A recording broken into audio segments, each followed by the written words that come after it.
With the latest agriculture news from across the state and nation, it's time for the AgNet News Hour from AgNet West. Here's your host, Sabrina Halvorson. Good morning, and thank you for joining us today on the AgNet News Hour. Coming up later, there's growing interest and availability in biological materials that requires more research. We'll have more on that coming up later, but our top story today, the Supreme Court's decision to end Chevron deference, a legal concept that granted federal agencies broad latitude to craft regulations without explicit direction from Congress. We go now to Hunter Ehrman with the National Cattlemen's Beef Association. Well, the U.S. Supreme Court has issued a new ruling upending Chevron deference, a legal principle that has long created more regulations that are challenging to cattle producers. For an update on what this ruling means for American agriculture, we go now to Mary Thomas Hart, NCBA's chief counsel. Mary Thomas, can you tell us a little bit more about Chevron deference, what it means, and how it impacts cattle producers? Of course, and thank you for having me on, Hunter. Chevron deference is a concept that was born out of a Supreme Court decision way back in 1984. And in that decision, the Supreme Court found that if Congress passes statutory language that is ambiguous or vague, then agencies, federal administrative agencies, have the authority or the deference to make any kind of reasonable interpretation of that language. So in doing so, in kind of establishing that amount of authority for administrative agencies, we saw a pretty quick and swift increase in the number of rulemakings that came out of administrative agencies and a significant increase in the breadth of those rulemakings. So a lot of additional agency action without any congressional action to go along with it. So just a real kind of up-ramp of administrative agencies making many more rules than Congress ever really intended. So in the ruling issued now by the Supreme Court, what did the Supreme Court say, and how is that going to impact Chevron deference? The ruling today in Loper Bright versus Raimondo, the majority decision written by Chief Justice John Roberts, essentially kills Chevron deference, right? It's something that the court's been kind of going after for a long time. I think for the last few years, the Supreme Court would have considered it a zombie concept. They no longer cited to it. They no longer referenced it. But I think the court acknowledged that in order to make sure that lower courts weren't utilizing that standard, in order to make sure that agencies no longer felt like they could utilize that standard, they needed to kind of formally put an end to the concept of Chevron deference. So in the decision today, Chief Justice Roberts pulls back that concept of Chevron deference, which means that agencies will no longer have the authority to just kind of make willy-nilly interpretations. I'm doing air quotes, you can't see them, but willy-nilly interpretations of vague statutory language. And then I think the kind of down the road effect of that is that it puts the burden back on Congress to craft specific mandates to agencies in a place where they want those agencies to act. So one of the things we've talked about in the past is how a Supreme Court decision might be about two specific parties, but what the court decides is going to impact far more than just the specific people in that case. So can you tell us a little bit more about what the specific people in the case were and how this decision is going to impact people even outside of those two parties like cattle producers? You're absolutely right. And I do think the facts of this case are really interesting, even though they have absolutely nothing to do with agricultural production or certainly cattle production. The facts of this case stem from a group of herring fishermen off the coast of New Jersey who for years have been required to have a federal inspector on board their boat. And that is, based on congressional statute, right? Everyone agrees that they need to have an inspector on board.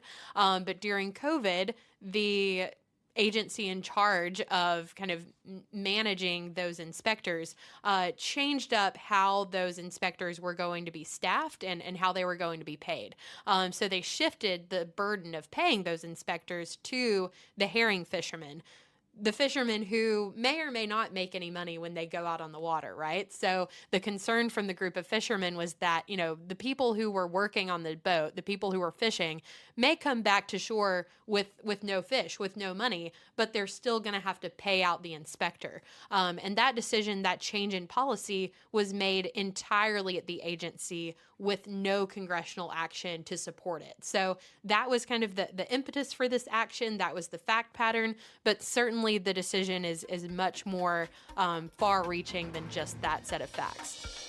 You're listening to the AgNet News Hour. We continue now with Hunter Ehrman of the National Cattlemen's Beef Association and NCBA Chief Counsel Mary Thomas Hart. So you mentioned that Chevron deference comes into play with what you call vague statutes. Seems like that gives agencies a ton of leeway, and it opens the door for some more partisan feeling rulemakings. What are your thoughts on that? I think you're exactly right. And it kind of works in both directions, right? The concept of Chevron deference empowered administrative agencies and unelected agency staff to take on a lot of power, a lot of authority, to do a lot of work in crafting federal policy. At the same time, it took the burden off of Congress to make those tough decisions, to take votes that might be politically risky. And I would say in the last 40 years, since Chevron deference was kind of formalized, we've seen a significant shift in policymaking from the legislative branch to the executive branch, and Congress really just becoming nothing more than a funding mechanism. So, aspirationally, I think it'll take a while to kind of get back to what we or what the framers intended to be the balance of powers. But I think eliminating Chevron from the equation does a lot in getting us back to Congress being the party that makes the laws, or Congress being the branch that makes the laws or sets policy, and then the executive branch implementing those laws instead of putting bureaucrats in the position of creating policy from scratch.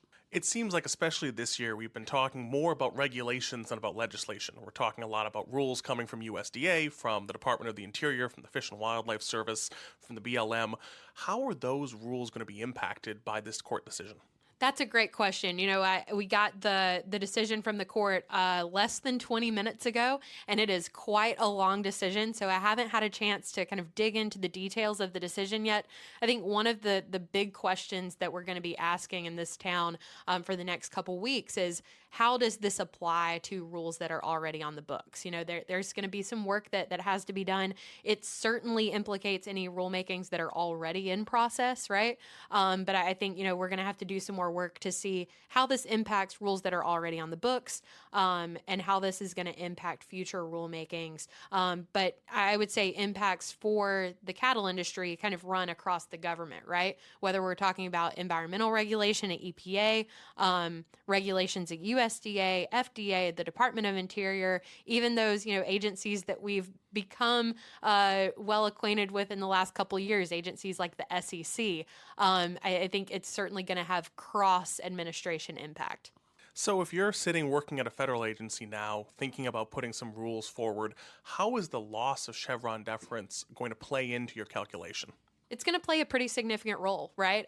Because I think those agency staff, for the first time in 40 years, don't have the protection of, as long as they're doing something quote unquote reasonable, then it's going to fly in court. And so they have to be able to tie whatever, policy they're setting forth in a rulemaking to some pretty direct statutory text. And we've seen the court head this way in the last couple of years, but I'm really happy with, the decision today, and the impact that it's going to have. I think if you're agency staff right now and you're writing a regulation that may be loosely tied to some piece of statute, you're going back to the you're going back to the shop and kind of working through, can we tie this more closely to some statutory text?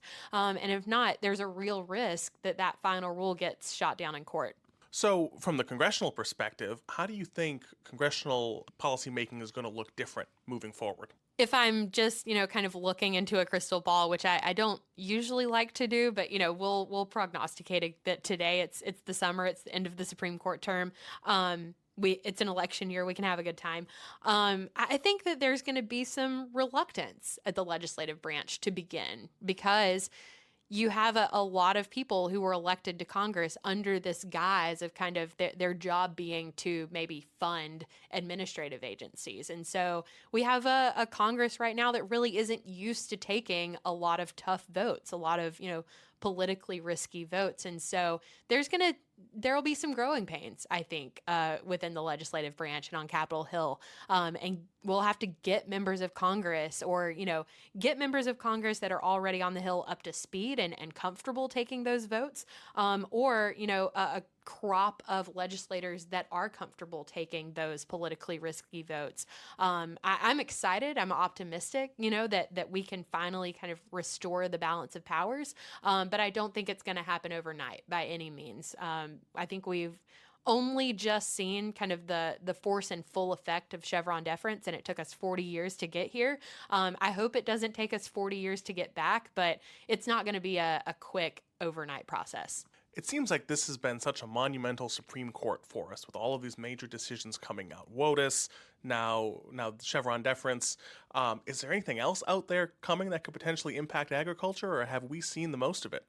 Between WOTUS, the climate change decisions on the major questions doctrine, the SEC versus Jarkissi case from just a couple days ago related to administrative law judges, Chevron, I think that this court is doing exactly what we expected it would do, when it got kind of put together a few years ago, starting with the nomination of Neil Gorsuch. They are taking some very aggressive steps, I would say, in an effort to, like I said, realign the balance of powers, right? And that's certainly helpful, I would say, for cattle producers, agricultural producers, all of rural America. So, I don't know what's coming in the future. I can't quite tell you what's coming down the pike, what we're going to see at the Supreme Court next year. But man, they've had a busy and incredibly productive couple of years, and certainly happy with the current makeup of the bench. Well, Mary Thomas, how has NCBA been involved in this Chevron deference case? Similar to our involvement in previous Supreme Court cases, we filed an amicus brief with a group of other national business organizations that kind of spans the economy. So not just agricultural groups, but other industries as well, arguing for exactly what we got in the decision today, for Chevron to be overturned. I think recognizing that, we have a lot more certainty and continuity when our federal policy is based in statute and not in rulemakings. One of the things that we cited to in our amicus brief was WOTUS, actually. And WOTUS is much more settled now than it was a year or a year and a half ago. But prior to the Supreme Court decision in 2023, if you were a rancher who had been operating for more than 50 years, you had experienced 14 different regulatory iterations of a WOTUS definition. That is almost solely a consequence of Chevron deference, and agency staff being able to change kind of at the turn of a dime how they interpreted this vague concept that was in statute without any additional statutory mandates. So I think, reducing the kind of pendulum swing that we see between administrations is going to be of huge value to landowners and land managers across the country. And that was really the thing that we focused on in our amicus brief to the Supreme Court in the Chevron case. But we frequently submit amicus briefs to the Supreme Court. We haven't been a party. The last time we were a party to a Supreme Court case, I believe, was in 2017, but we remain involved in litigation on various rules that could at any point trickle up to the Supreme Court. Well, Mary Thomas, thank you so much for the update today. Coming up in a few moments, we'll have today's This Land of Ours report, but first, more of the day's agriculture news. And with today's AgNet West headlines, here's Brian German. The growing interest in biological materials is increasing the need for additional areas of study. Extension entomologist and professor in the Department of Horticulture at Oregon State University, Surendra Daras, said additional research is needed to keep pace with the number of materials continuing to become more widely adopted. There has been a growing interest, which is a very positive thing. And then because of that interest, there are also several biopesticides coming into the market, and industry is also investing quite a bit in developing good quality products. But the issue is that we need really to understand how each of these products work, or the active ingredient works, especially when we have microbes as active ingredients. Each microbe may have a different environmental requirements or our target species or life stages of those species. So we really need to understand all these dynamics in addition to knowing the pest and not just having a product to use. We need to understand how this product interacts with the pest and its life cycle, agronomic practices and microclimate and everything else. So this really is very important for all of us to recognize the need and provide information that enhances the knowledge about these products and best practices. Beginning today, the USDA's Emergency Assistance for Livestock Honeybees and Farm-Raised Fish program will accept applications for financial aid to dairy producers affected by H5N1. The program helps cover losses from reduced milk production when dairy cows test positive for H5N1. The infection must be confirmed by the USDA's Animal and Plant Health Inspection Service. Eligibility requires the cows to be part of a herd with a confirmed H5N1 infection, removed from milk production within a specific period, currently lactating, and maintained for commercial milk production. Producers must provide proof of herd infection, a notice of loss, and an application for payment. The final date to file for losses will be January 30th, 2025. Payments are based on a standard period of reduced milk production and calculated using a per-head payment rate. To apply, producers should contact the Farm Service Agency at their local USDA Service Center. The U.S. Department of Agriculture announced a new rule to support a fairer and more competitive meat and poultry market. The USDA's proposed rule aims to clarify the definition of unfair practices under the Packers and Stockyards Act and includes clearer tests and frameworks for identifying unfair practices that harm individual market participants or the market overall. Agriculture Secretary Tom Vilsack highlighted these actions during an event at the Center for American Progress, emphasizing the administration's commitment to making agricultural markets more affordable and competitive. The proposed rule will reportedly help ensure that livestock producers and poultry growers receive fair value for their products and services. Once published in the Federal Register, the proposal will be open for public comment for 60 days, allowing the public to provide input before a final rule is established. The Bureau of Reclamation announced an increase in water supply allocation for south of Delta ag contractors on the Central Valley project. The allocation's been increased from 40% to 50%, while north of Delta contractors remain at 100%. This update, influenced by higher than expected water exports in June, follows previous updates in February, March, and April. The Westlands Water District welcomed the increase, but criticized earlier low allocations, arguing they were unjustified despite favorable water conditions. Westlands General Manager Allison Febo emphasized the need for improved water management transparency and collaboration among regulatory agencies. She noted that better use of data could enhance decision-making capabilities. Despite recent improvements, Westlands remains committed to advocating for continued efforts to address regulatory challenges affecting water supply. According to the Rabobank Barbecue Index, the cost of hosting a 10-person barbecue on the 4th of July will be the highest on record. The Barbecue Index notes that while the overall pace of inflation has moderated to more normal levels since last summer, prices are still moving higher. The index measures the cost of staple ingredients for a 10-person barbecue and shows that it will cost $99 to host an Independence Day cookout this year, up from $97 last year and $73 in 2018. This year, soda, beef, beer, and lettuce account for a hefty 64% of total barbecue cost. That brings the inflation gain for a 4th of July barbecue up to 32% since 2019.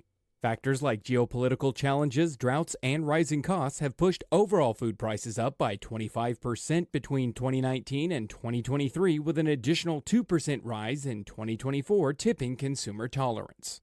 I'm Brian German for AgNet West Radio Network. Funds available for composting projects, that's coming up on This Line of Ours. Those wishing funding for a pilot project focused on localizing composting and food waste reduction have until early September to apply.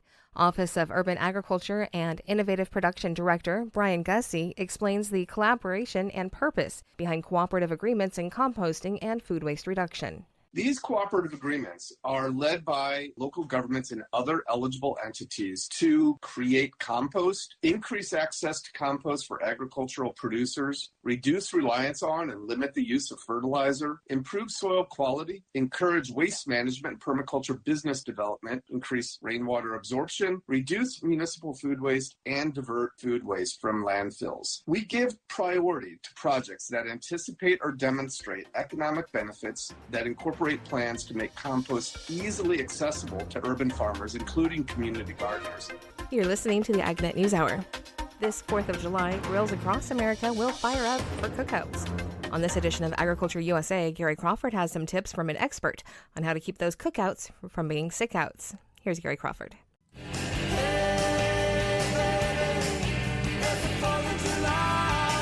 Oh, yes, it is coming, and those outdoor grills are going to be put to good use. But while many 4th of July celebrations will end with fireworks, yes, some of them will end with people getting sick from food poisoning. Coming up, some ways to try and keep that thing from happening on this edition of Agriculture USA. I'm Gary Crawford. You know, actually, we should not be treating the subject of food poisoning lightly, the symptoms of which can vary greatly. It can be as simple as just kind of a tummy cramps and going to the bathroom, but it could also be as severe as causing death, and that's what's really scary. That's Meredith Carruthers, food safety expert with the Agriculture Department's Meat and Poultry Hotline, the number of which we'll give you in a minute. She says one of the big mistakes that we make when grilling meats and poultry is not using a meat thermometer to make sure the food is cooked to a high enough internal temperature to kill any bacteria that might be in or on that food. Grilling kind of adds a coloring to the outside of a food product and makes it look done a lot of times way before it actually is fully done. And that really makes food thermometers super important. And also important, of course, is knowing what temperatures to cook various foods to kill any bacteria. And we hope you're taking notes on this, so here we go. For a whole cut of beef, pork, lamb, veal, things like steaks, cooked to a temperature of 145 degrees Fahrenheit. Any fish, also 145. Ground beef, veal, lamb, and pork, cook those to 160. Any poultry, chicken, turkey, duck, whether it's whole or ground, you want to cook those to 165. So if you're doing a beef burger, 160, but if you're doing a turkey burger, 165.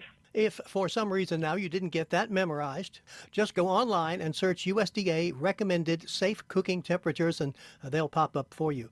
Of course, proper cooking is just one aspect of safe cookouts. There are many, many others, such as using one set of utensils and platters to handle the raw meats going onto the grill, using another set of clean utensils and platters to handle the cooked product, and making sure that raw meats and their juices never touch any other food items that won't be cooked, things like salads and other ready-to-eat foods.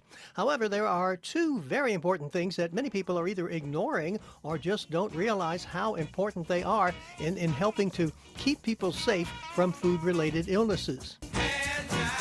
Hand time. Yes. Yes, you got the jive. It's our hands. And Meredith says in a cookout situation or anytime raw meat and poultry is involved, we need to be washing our hands a lot. And you know what? We don't do it. The USDA put dozens of people in test kitchens a while back, had them prepare a turkey burger and a salad, and they just watched everything they did. 97% of the time, people didn't either wash their hands at all or didn't do all 5 steps of hand washing for a full 20 seconds. Oh, wow. Those test subjects were spreading bacteria all over everything. Now, this is a fact that most people don't know, but this next fact, very crucial for us. Certain bacteria can live on surfaces for like 72 hours. So 3 days. Think about it. You're making dinner. You've touched chicken, touched your spice containers without washing your hands. And then in the morning, you're cooking eggs and you want to use the same spice in your eggs. Then that gets all touched other places. So, yeah, it's just crazy what your hands can move around. Oh, yeah, and think about this. It's gross. People, especially people my age, love using their phones for recipes, and you could be touching your phone with bacteria from a raw meat product and then not sanitizing your phone, and then, you just go on with your regular life, touching everything with your phone. Ooh, so Meredith says we need to wash our hands before we start any food prep and immediately after we've touched any raw meat or poultry product or the juices from them. Hand washing can help prevent food poisoning, which can cause quite a lot of discomfort. But it could also be as severe as causing death. Oh, so if you want to talk to an expert about any of this, here's how to do it. So if you want to talk to a live food safety expert, you can call us on the Meat and Poultry Hotline. We're open Monday through Friday from 10 a.m. to 6 p.m. Eastern Time. You can reach us at the phone, at 1-888-674-6854. So it's 1-888-MP Hotline. You can also live chat with us, same times, Monday through Friday, 10 a.m. to 6 p.m. Eastern Time at ask.usda.gov. If you have any questions, when we're not open or not available live, you can send us an email at mphotline@usda.gov. Yes, this has been Agriculture USA 4th of July version. I'm Gary Crawford reporting for the U.S. Department of Agriculture. Have a great and safe 4th of July. There's a new way to shed more light on modern dairy practices. Chad Smith has the details. A recent collaboration between the Dairy Checkoff and Milk Pep, featuring Emmy-nominated sketch comedian and actress Vanessa Bayer, is shining a light on modern dairy farming practices in a unique and engaging way. Tyler Beck, a fourth-generation dairy farmer from New York, hosted Bayer on his farm for the creation of Dairy Diaries, now available on the Roku channel. Beck shares his experience and the importance of this initiative for the dairy industry.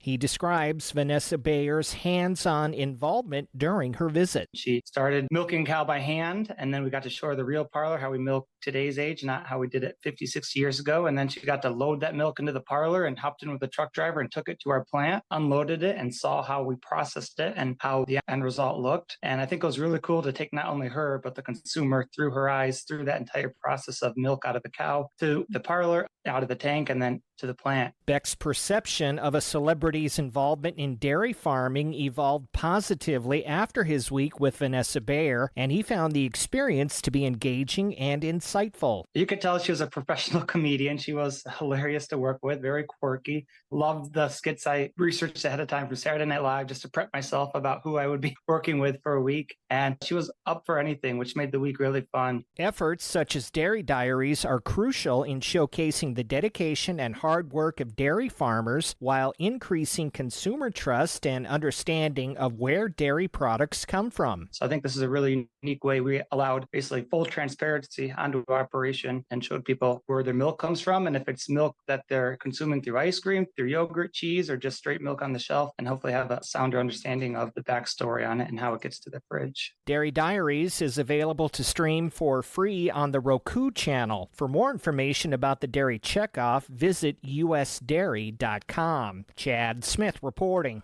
USDA's outlook of U.S. hop production this season reveals how many acres with strong wire of product should be available for harvest. Rod Bain reports. This time of year, we really just measure acres for hops. I mean, it's acres strung for harvest because you do string that crop across the wire each season. With Lance Honig of the National Agricultural Statistics Service reporting a decrease in hop acreage in 2024. We're looking at 44,500 acres strung to be harvested this season. That's down 18% from last season, and in fact would represent the third straight year of decreasing acres. Why this trend is not necessarily concerning, according to Honig, is this context. We're coming off of a long period of increasing acres prior to these last three seasons. In fact, a number of years in a row, it was a new record high acres year after year. Which meant a case of more hops grown, lower prices for hops, and growers cutting back production in efforts to raise prices received. Certainly not an indication that we're going to have any kind of shortage. We're just balancing out with a bit of an oversupply. I'm Rod Bain reporting for the U.S. Department of Agriculture in Washington, D.C.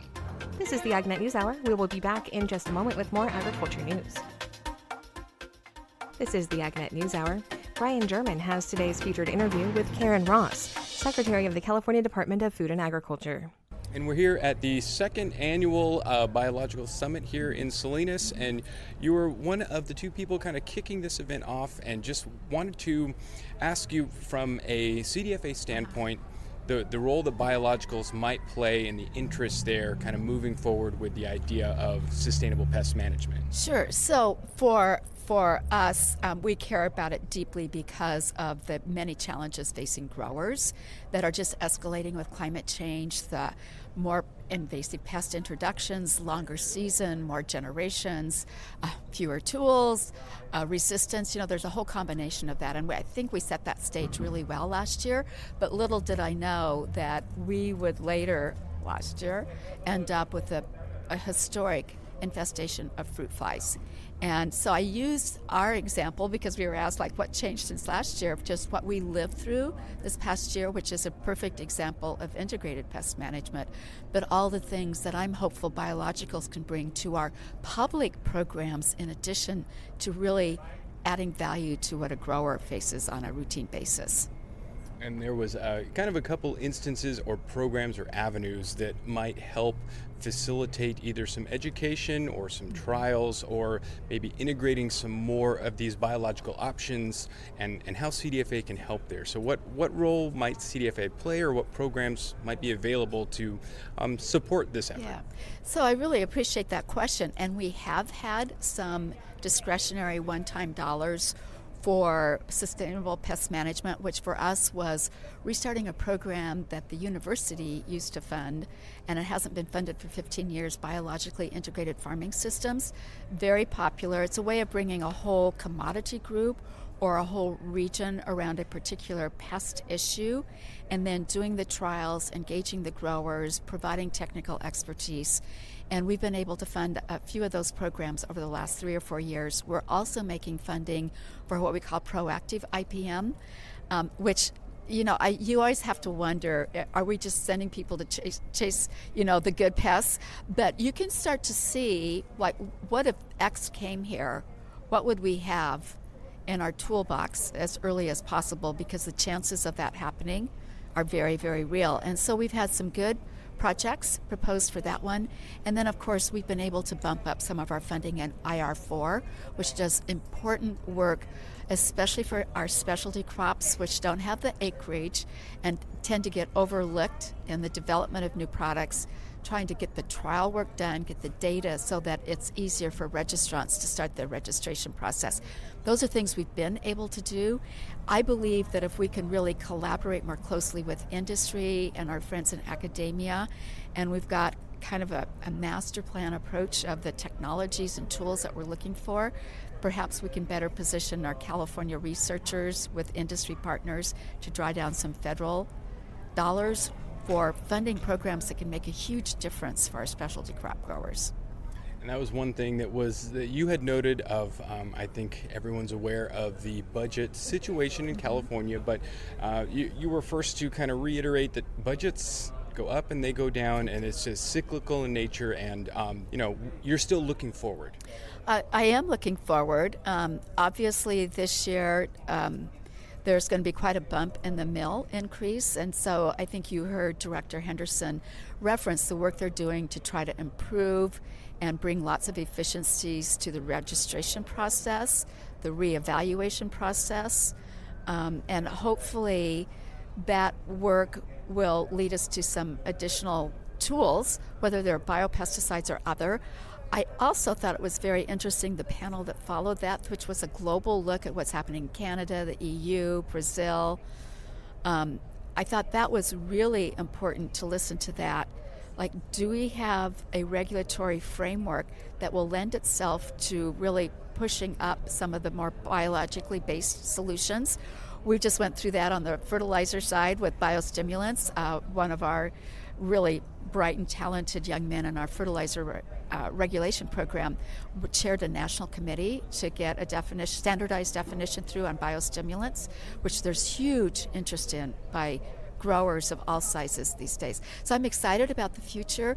And then I just met 2 young guys from the UK, and they've got, it seems too good to be true, but what they can do for our trapping programs, that could be more effective ways of trapping and getting early detection, but better monitoring at a scale that works for growers. But I'm thinking about it for our state programs. It's getting harder and harder to hire people and seasonal people, and it's labor intensive.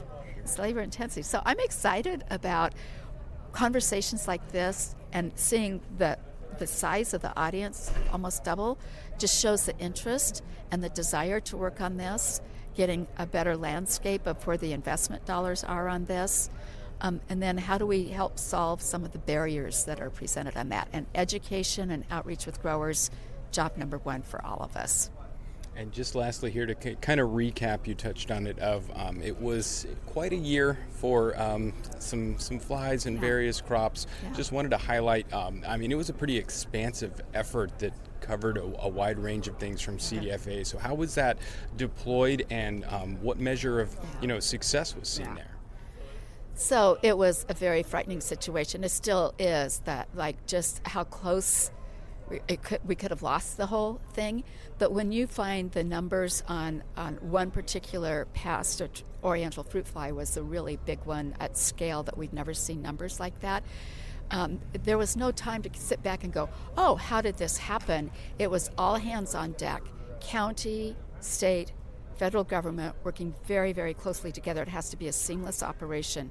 We brought in Conservation Corps to help us with fruit stripping, which was one of the methodologies for us of getting those crops off those trees so that we could disrupt the life cycle of the pest, doing the treatment, but engaging with the public and making sure that we had outreach in all the languages we needed, that people knew what was going on, local government knew what was going on. So huge kudos to them. And then both the federal and state government made investments in the current fiscal year to make sure we could keep the programs going.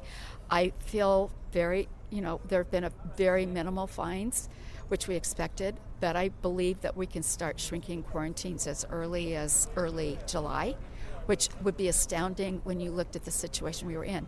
The other thing that was really interesting, we had medfly, but that's very traditional in the LA basin, and if Kurt Florin ever retires from LA, we're in trouble because he's Mr. Walking Medfly. But we had Tau fruit fly and we had Queensland fruit fly. Those are frightening because these are species that have not been found in this hemisphere. We also do genetic mapping and we slice and dice the finds. We know that these are not residual infestations. These are new species of the same pest. So what's happening, what's different at the point of origin? Are there different cropping patterns, different infrastructure that's allowing this? We know the huge increase in travel is a big piece of this. E-commerce, it could be a potential pathway. So we're in that deep dive analysis now. After the fact, it's important that we dissect it and we understand where did we have some gaps in our system that's, about keeping it out, and did we respond in the right way at the right time? And I feel at this stage, we're definitely on the right track, but it was a very frightening year. I'll just leave it at that for all of us and for the growers that were impacted with quarantines. We want to be able to release those quarantines as soon as possible. So immediately it was a triage situation, but now that the worst of it seemingly is behind everyone, now we can dig in and look at prevention. We really need to figure out what has changed to the extent that we can. And we have allocated resources on high-risk pathway, resource allocation for us and the counties on the same kinds of information that came out of studies from 30 years ago. Well, what's really the same and what's different? And so I'm hopeful this will lead to us sitting down with our partners to talk about reallocation formulas based on high-risk pathway today. As using data from old times is really great, but there's something different going on, and we really need to understand that and prepare ourselves as best we can. That was Brian German reporting. You are listening to the AgNet News Hour. Now for more news. The Supreme Court struck down Chevron deference. Travis Cushman, Deputy General Counsel for the American Farm Bureau Federation, says the most important takeaway from the case is a restored balance of power at the federal level. The key is that agencies will no longer be able to say how much power they have. What previously happened is courts would defer to agencies for an agency's interpretation of its power. And after this decision, courts will now be the ones to decide that, not agencies themselves. He says this decision sets a new legal precedent for a broad swath of government agency regulations. so many regulations that we believe that whether it's USDA, EPA, labor, push the bounds of what Congress intended. And this will force those agencies to really evaluate how much authority they have to regulate and allow us to challenge them when they've gone too far. Cushman says AFBF has been involved in this case for many years. In this case, we led an industry coalition on this. We filed a brief that looked a whole lot like the court's final decision. The court more or less did everything we said they should do, the same reasons we said they should. In other news, after months of fruitless efforts, the Farm Bill talks appear to have reached a stalemate. Neither side is budging in the Senate, and no floor action is scheduled in the spending bill-consumed House, despite a committee-passed Farm Bill ready for action. Bluntly put, the votes aren't there, and neither is the money. It's virtually impossible to create a robust and resilient farm safety net without significant investment. House Ag Chair G.T. Thompson's earlier comments foreshadowed the Farm Bill's headwinds. He warned of political obstacles over repurposing SNAP and CCC savings, not to mention overshooting budget estimates. Ag Secretary Tom Vilsack also pointed to the difficulty of boosting the farm safety net with limited resources and the danger of not having a new farm bill. Failure to have a farm bill creates uncertainty, and that uncertainty makes it very difficult for producers to make decisions about their operations, to decide whether or not they're going to diversify their crop, to decide whether or not they're going to take advantage of new crop insurance. By the way, we've had 12 new policies and 50 new modifications to crop insurance just in the last 3 years. Bottom line, Vilsack says, we've got to get it done. But American Farm Bureau's Joel Gilson said this month that AFB was already hearing talk of another extension. There are still some stark differences between what Senator Bozeman has put out and what Chair Stabenow has released. So right now, we just need to see a lot of leadership in the Senate. But Stabenow consistently says she won't support a farm bill that reduces SNAP benefits, while Bozeman and Republicans insist there must be more farm in the farm bill. And more senators on both sides now say they'd rather wait until after the election to pass a 5-year bill. That's today's top agriculture news. I'm Sabrina Halvorson. Thank you for sharing your morning with us. To get more information on the topics you heard today, visit AgNet West online at agnetwest.com. You can also stay connected by following us on our social media at AgNet West on Facebook, Instagram, and Twitter. You can also find our broadcast team of Brian German and Sabrina Halvorson on Facebook and Twitter. Thank you for listening to the AgNet News Hour from AgNet West. AgNet West Radio Network, your primary choice for agriculture news.